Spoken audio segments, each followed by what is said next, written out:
মুসলমান ইমানদার আল্লাহর গোলাম। আল্লাহর রাসূল বললেন, তলাবুল ইলমি ফারিদাতুন আলা কুল্লি মুসলিম। ইলমে দ্বীন শিক্ষা করা প্রত্যেকটা মুসলমানের জন্য ফরজ। মুসলমান ইমানদার আল্লাহর গোলাম, আপনারা জানেন না ইলমে দ্বীনের কত ফজিলত রয়েছে, কত বরকত রয়েছে।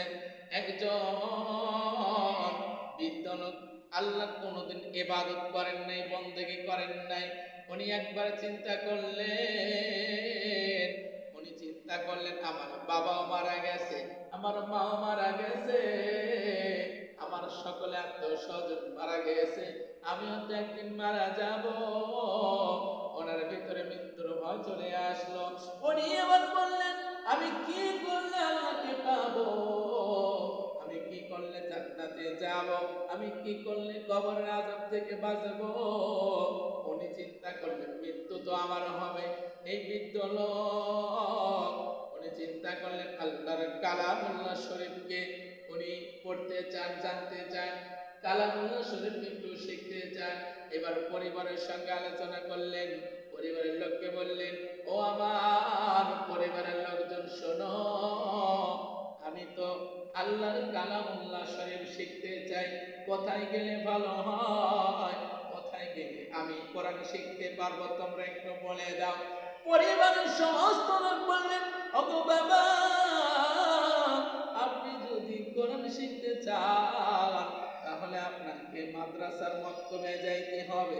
মাদ্রাসার মক্তবে না গেলে আপনি কিন্তু কোরআন শিখতে পারবেন না।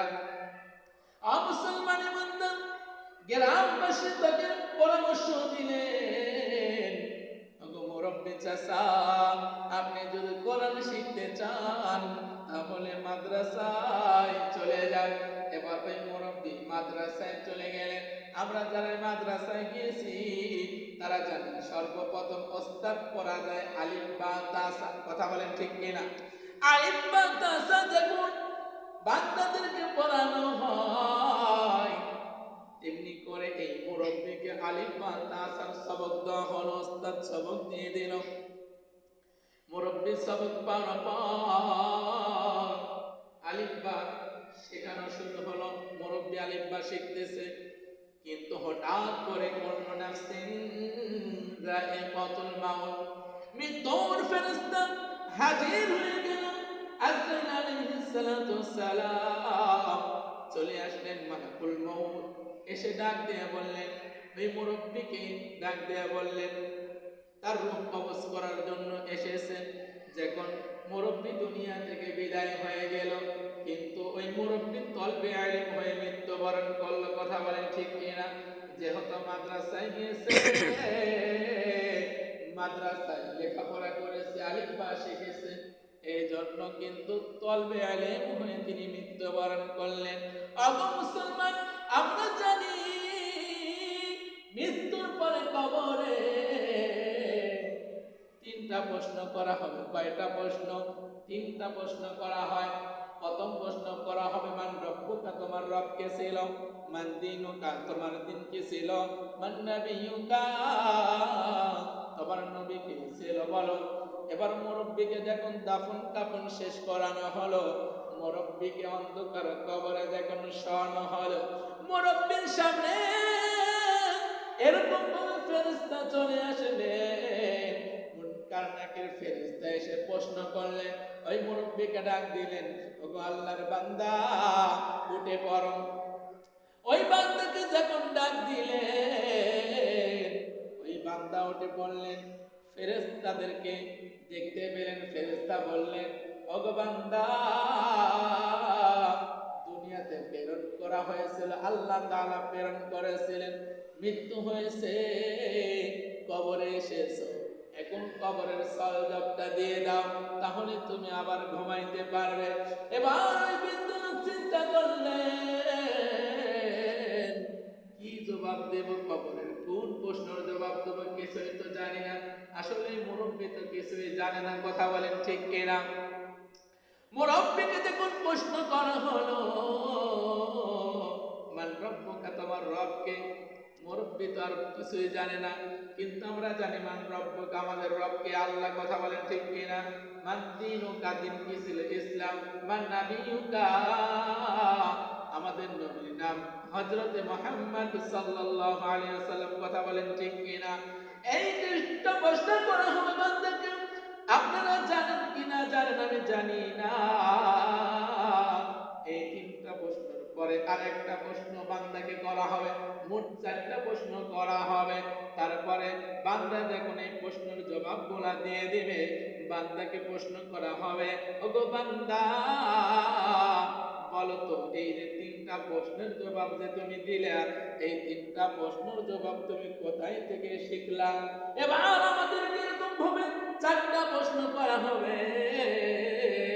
4টা প্রশ্ন করার পরে আমাদেরকে 3টা প্রশ্ন সর্বপ্রথম করবে। আরেকটা প্রশ্ন করা হবে আমাদেরকে, কোথায় থেকে তুমি শিখলে? আমাদের 4 নাম্বার প্রশ্নের উত্তর দিতে হবে আমরা এই প্রশ্নগুলা কোরআন থেকে শিখেছি।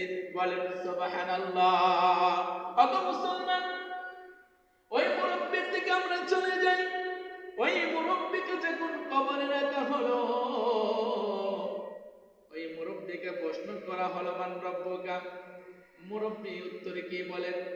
আলিফ বা তা সা। আসলে আপনারা বলেন তো, মুরব্বির প্রশ্ন কি জবাব উত্তর সঠিক হয়েছে? হয় নাই। কারণ মান রব্বুকা, রব তো আল্লাহ। কথা বলেন ঠিক কিনা? মুরব্বিকে প্রশ্ন করা হলো মান রব্বুকা, উনি বলেন আলিফ বা তা সা। মুরব্বিকে 2 নাম্বার প্রশ্ন করা হলো মান দীনুকা, দিন কি ছিল? মুরব্বি বলে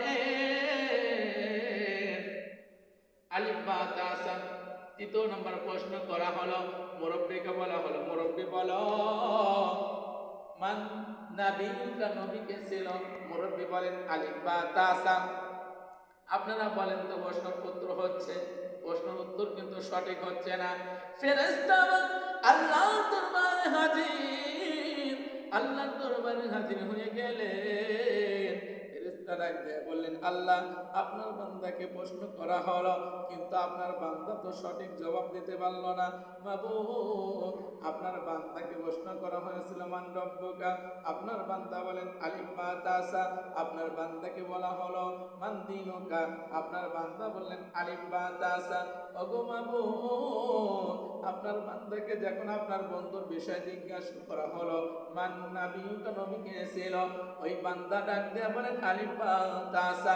ওগো মাবুদ, এবার আপনি বলে দেন আমরা কি করতে পারি ওই বান্দার জন্য?